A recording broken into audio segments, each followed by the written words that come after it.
अपराधियों को बेहाल छोड़ना होगा, नहीं तो जाएंगे शमशान। योगी की राह पर सम्राट। योगी स्टाइल में गरजे मुख्यमंत्री सम्राट चौधरी। अपराधियों को बिहार में नहीं मिलेगी पनाह। बिहार में अपराधियों की खैर नहीं, सीएम सम्राट चौधरी का सख्त संदेश। दीवान में सम्राट का सख्त तेवर, अपराधियों को दी अंतिम चेतावनी। बिहार में कानून व्यवस्था और अपराध नियंत्रण को लेकर मुख्यमंत्री सम्राट चौधरी ने अपराधियों के खिलाफ कड़ा रुख अपनाने का संकेत दिया है। सिवान जिले के पचरुखी प्रखंड के पकौर गांव में आयोजित एक सरकारी कार्यक्रम को संबोधित करते हुए मुख्यमंत्री ने अपराधियों को खुली चेतावनी दी है। उन्होंने कहा कि बिहार में अब अपराधियों के लिए कोई जगह नहीं है। जो अपराधी अपराध करना नहीं छोड़ेंगे उन्हें बिहार छोड़ना होगा, और यदि वे ऐसा नहीं करते हैं तो उन्हें शमशान जाने के लिए तैयार रहना पड़ेगा।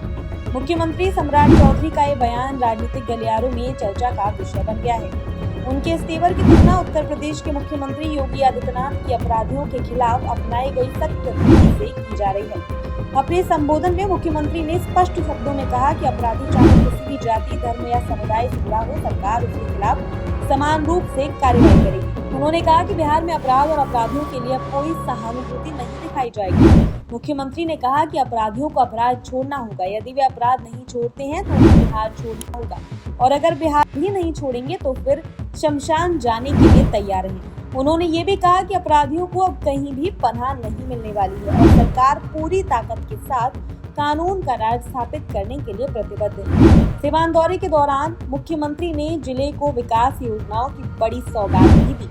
उन्होंने करीब 415 करोड़ रुपए से अधिक की विभिन्न विकास परियोजनाओं का उद्घाटन और शिलान्यास किया। इस अवसर पर बड़ी संख्या में स्थानीय लोग, जनप्रतिनिधि और प्रशासनिक अधिकारी मौजूद रहे। कार्यक्रम की शुरुआत दीप प्रज्वलन के साथ हुई और जिला प्रशासन द्वारा मुख्यमंत्री का भव्य स्वागत किया गया। मुख्यमंत्री ने अपने संबोधन में विकास और सुशासन को सरकार की प्राथमिकता बताते हुए कहा कि उनकी सरकार प्रधानमंत्री नरेंद्र मोदी और पूर्व मुख्यमंत्री नीतीश कुमार के सपनों को साकार करने के लिए लगातार कार्य कर रही है। उन्होंने कहा कि नीतीश कुमार द्वारा शुरू की गई कई महत्वपूर्ण योजनाओं और अधूरे कार्यों को पूरा करने की जिम्मेदारी अब उनकी सरकार निभाएगी।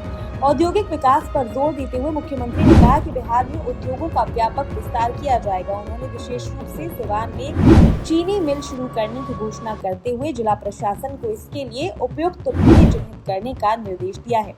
मुख्यमंत्री ने कहा कि उद्योगों के विस्तार से रोजगार पैदा होंगे और युवाओं को अपने ही जिले में रोजगार उपलब्ध हो सकेगा।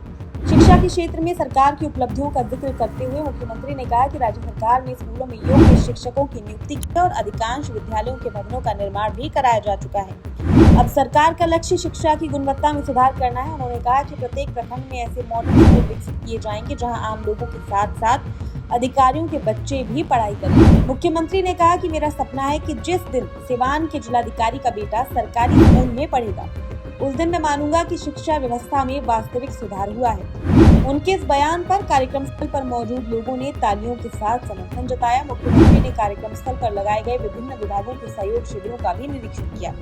उन्होंने योजनाओं के लाभुकों से सीधे बातचीत कर सरकारी योजनाओं के क्रियान्वयन की जानकारी ली और जमीनी स्तर पर मिलने वाली सुविधाओं का फीडबैक प्राप्त किया।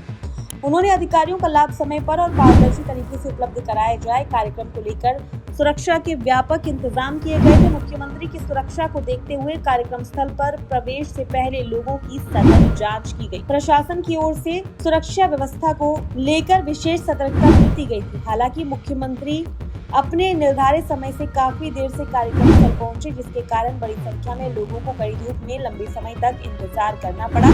बावजूद इसके लोगों में मुख्यमंत्री को सुनने और देखने का उत्साह बना रहा। मुख्यमंत्री सम्राट चौधरी का ये दौरा जहां विकास योजनाओं की सौगात देने के लिए चर्चा में रहा, वहीं अपराधियों को लेकर दिए गए उनके सख्त संदेश ने भी राजनीतिक और प्रशासनिक हलकों में नई बहस छेड़ दी है। अब देखना होगा कि बिहार सरकार की अपराध नियंत्रण नीति आने वाले दिनों में किस तरह के परिणाम लेकर आती है। कानून व्यवस्था के मोर्चे पर सरकार अपने दावों को कितना सफलतापूर्वक जमीन पर उतार पाती है।